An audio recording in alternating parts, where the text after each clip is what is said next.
5 তারিখের পর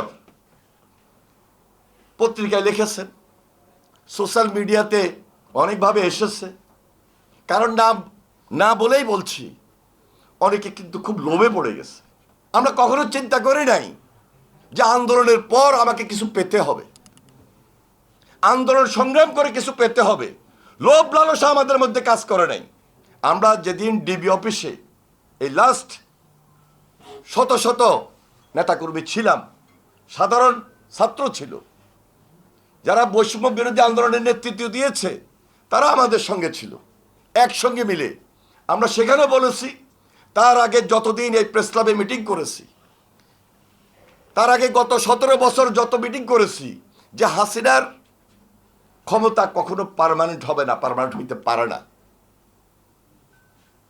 কারণ অ্যাবসলিউট পাওয়ার কোনোদিন বাংলাদেশের মানুষ কাউকে দেয় নাই, দিবেও না। আমরা যদি এখনো প্রাপ্তির জায়গা থেকে কেউ ভুল করি, তাহলে পরিণতিতে একই হবে। তাহলে এখন এই 1 বছরে সকল প্রাপ্তি পেয়ে যাব, এটা আমি মোটেও আশা করি না। বাংলাদেশের মানুষ কেউই আশা করে না।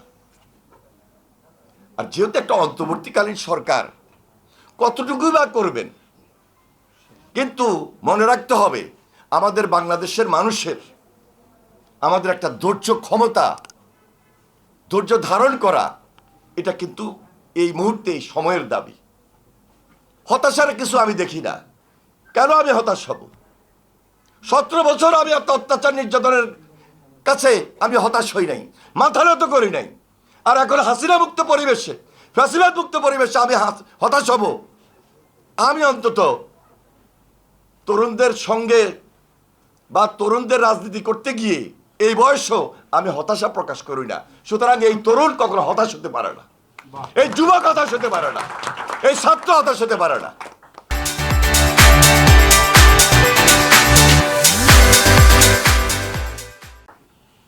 এটা আমাকে ধারণ করতে হবে।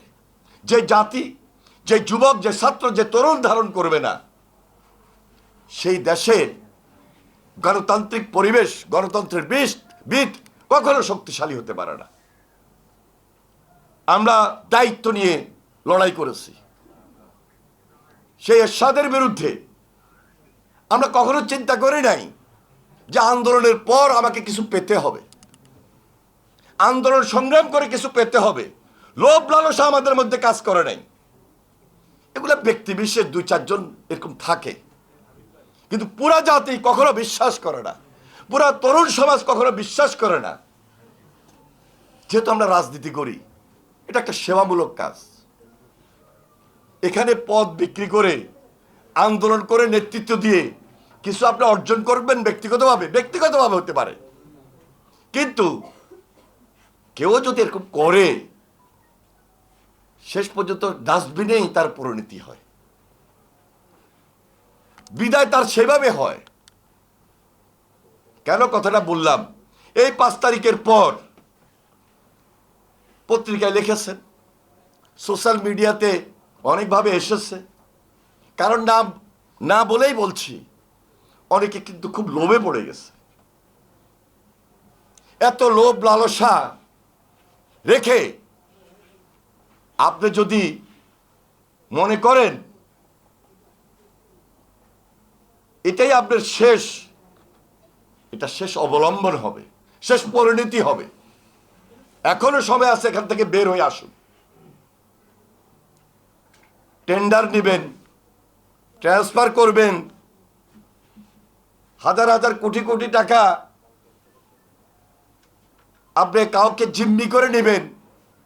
যারা আওয়ামী লীগের অনেকে অনেকভাবে বিভিন্ন পর্যায়ে দায় দায়িত্ব ছিল, সুযোগ মতো সব আওয়ামী লীগ তো পালিয়ে যায় নাই, অনেকেই তো আছে বাংলাদেশে, লুকায় আছে, মামলায় আছে। তাদেরকে থ্রেট করে, ভয় দেখিয়ে আপনি টাকা নিয়ে পার পেয়ে যাবেন, এটা দুরাশা। এটা হবে না। ব্যক্তিগতভাবে আপনি শেষ হয়ে যাবেন, সাময়িকভাবে বেনিফিট পেতে পারেন, এবং এগুলোর দৃষ্টান্ত বাংলাদেশে আছে, কেউই রক্ষা পায় নাই।